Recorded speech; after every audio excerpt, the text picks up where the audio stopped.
Assalamualaikum warahmatullahi wabarakatuh. Perkenalkan, nama saya Indi Yuliatri Andira, NIM 2024 143582 dari kelas 2O, Program Studi Pendidikan Guru Sekolah Dasar.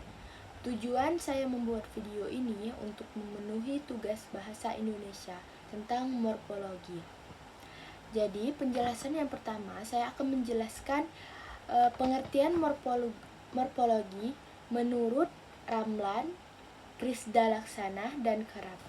Jadi, yang pertama itu morfologi menurut Ramlan. Morfologi adalah bagian ilmu bahasa yang mempelajari seluk-beluk kata-kata dan pengaruh perubahan bentuk kata terhadap arti dan golongan kata. Proses morfologi adalah pembentukan kata dari satuan lain yang merupakan bentuk dasarnya. Yang kedua, morfologi menurut Krisda Laksana.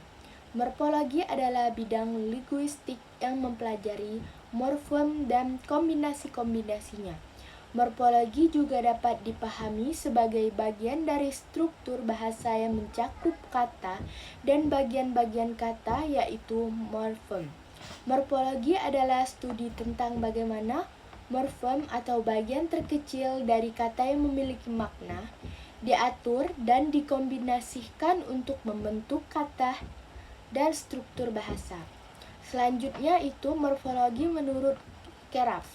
Morfologi adalah studi tentang bentuk kata dan bagaimana bentuk kata-kata tersebut berubah dan mempelajari fungsi dan maknanya.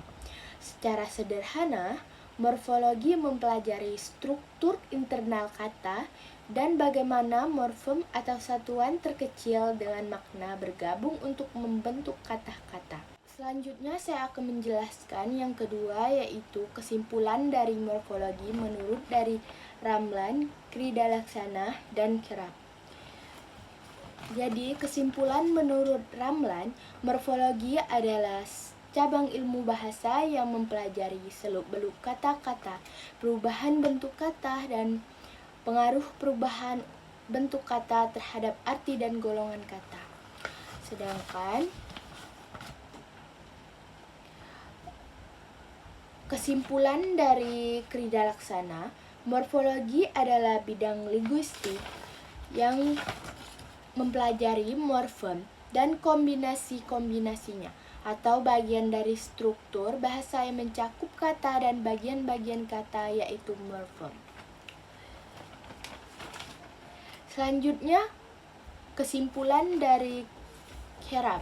Morfologi adalah cabang ilmu bahasa yang mempelajari seluk-beluk bentuk kata serta pengaruh perubahan bentuk kata terhadap golongan arti kata. Baiklah, saya akan menjelaskan materi yang ketiga, yaitu penjelasan tentang morfem, allomorf, dan morf, serta contohnya. Jadi, morfem adalah satuan terkecil dalam bahasa yang memiliki makna. Ia merupakan unit terkecil yang memiliki arti dan tidak dapat dibagi lagi menjadi satuan yang lebih kecil dengan makna yang berbeda.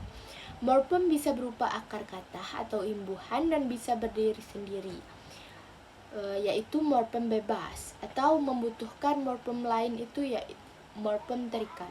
Contoh morfem bebas yaitu meja atau lihat. Contoh morfem terikat yaitu ber dalam berlari, andal pergi. Selanjutnya, allomorf. Allomorf adalah variasi bentuk dari suatu morfem atau unit bahasa terkecil yang bermakna, yang terjadi karena pengaruh lingkungan sekitarnya. Variasi ini tidak mengubah makna morfem, melainkan hanya perubahan fonologis atau suaranya.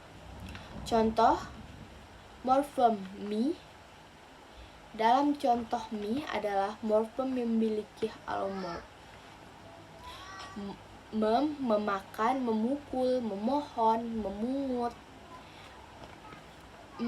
mendaki, menari, meniru, mengambil, mengarang, mengikat, mengembung, menyapu, menyiram, menyetrika. Baik, selanjutnya morf. Dalam konteks linguistik adalah segmen terkecil sebuah kata atau bagian kata yang mewakili satu morfem atau unit bahasa terkecil dengan makna.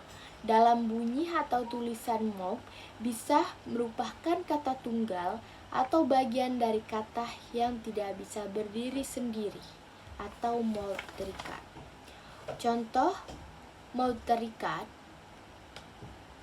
seperti dalam bigger, at seperti dalam Walker, s seperti dalam Homers. Move bebas, rumah, makan, dan pulang. Baik, itu sajalah penyampaian materi dari saya. Apabila ada salah kata, saya mohon maaf. Saya akhiri. Wabillahi taufiq wal hidayah. Wassalamualaikum warahmatullahi wabarakatuh.